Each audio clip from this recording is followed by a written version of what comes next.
My name's Nathan Larkin and I'm a photographer. Tonight I'm showing two pieces of work. One's an ongoing project called Still Bay Life, which is based around the history of Port Phillip Bay. And the second piece is called Can't Sleep, which is a set of photos of creepy toys.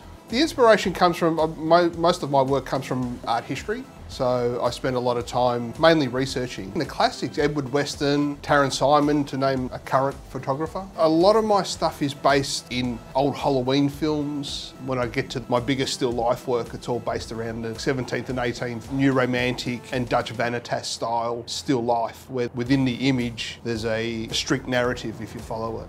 I create mainly to see what people think. We're in a world now where everything seems to be very ready-made, and we don't look far enough back now to regenerate the idea. And then with the steampunk movement that sort of started as of late, the feelings of the 1960s and the pin-up, a lot of the new art is referencing all the old art. So that's where I draw everything from the old. Everything old will be new again. For me, it's an outlet. It's a space where I can sit, especially in the studio. I can just sit in the studio, set up my lights, set up a table, and I can stay there for 8, 10, 12 hours, just creating, recreating until I'm happy with what the actual finished image looks like. That's why I like physically working in a studio. Like having a restricted space to work in, I think pushes the idea further out.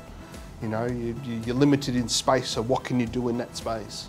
If I was to say there was a goal, it would just be to be seen. Probably the most basic, silliest goal to have is just to have your work out there, you know, whether it be gallery hung or whether it be guerrilla style, printing it on cheap paper and you know, and pasting it up in laneway. Art's made to be seen and to be shared, and I think as long as it's shared and people see it and people appreciate what the time and concentration that's gone into it, I love it, you know.